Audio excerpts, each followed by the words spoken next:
Hi, இன்றைக்கி நான் மீஷோவில் என்ன பர்ச்சேஸ் பண்ணேன்னு பார்க்கலாமா? நான் ரொம்ப எக்ஸைட்மெண்ட்டாக வெயிட் பண்ண பார்சல் இது தாங்க. நம்பிக்கையே இல்லாமல் ஆர்டர் போட்டேங்க. பட் இந்த மாதிரி அவுட்புட் கொடுப்பாங்கன்னு நான் கொஞ்சம் கூட எதிர்பார்க்கல. அது என்னங்கிறது கடைசியாக சொல்கிறேன். ஸோ என்ன ஆர்டர் போட்டேன் அப்படின்னு பார்த்துக்கிட்டிங்க அப்படின்னா, எங்கள் வீட்டு குட்டி பையனுக்காக ஒரு அழகான ட்ரெஸ் தாங்க ஆர்டர் போட்டேன். ஒரு சில்க் மெட்டீரியலில் பிளாக் கலர் ஷர்ட், நல்ல குவாலிட்டியாக கொடுத்துருந்தாங்க. ரொம்ப அழகாக இருந்தது. அண்ட் இதுக்கு மேட்சிங்காக பேர் பண்ணுறதுக்கு அழகான ப்ரௌன் கலர் பேண்ட் கொடுத்துருந்தாங்க. அண்ட் இது கூடவே அதுக்கு பேர் பண்ணுறதுக்கு பெல்ட், குட்டி கேப் அண்டு குட்டி போ. ஸோ இது எல்லாமே ப்ரொவைட் பண்ணியிருந்தாங்க. ஸோ ஓவரால் அவுட்புட் வந்து இந்த ட்ரெஸ் இப்படி தாங்க இருக்கும். பட் ரொம்ப அழகாக இருந்தது. பட் இவ்வளோ அழகான ட்ரெஸ்ஸை இவ்வளோ ப்ரைஸுக்கு கொடுப்பாங்கன்னா என்னால் எப்போவும் நம்ப முடியலை.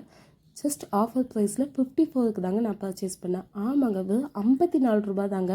ஒரு குறிப்பிட்ட ஏஜ் குரூப்புக்கு ஆஃபர் ப்ரைஸில் போட்டிருந்தாங்க. அந்த டைம் தான் நான் இதை பர்ச்சேஸ் பண்ணேன்.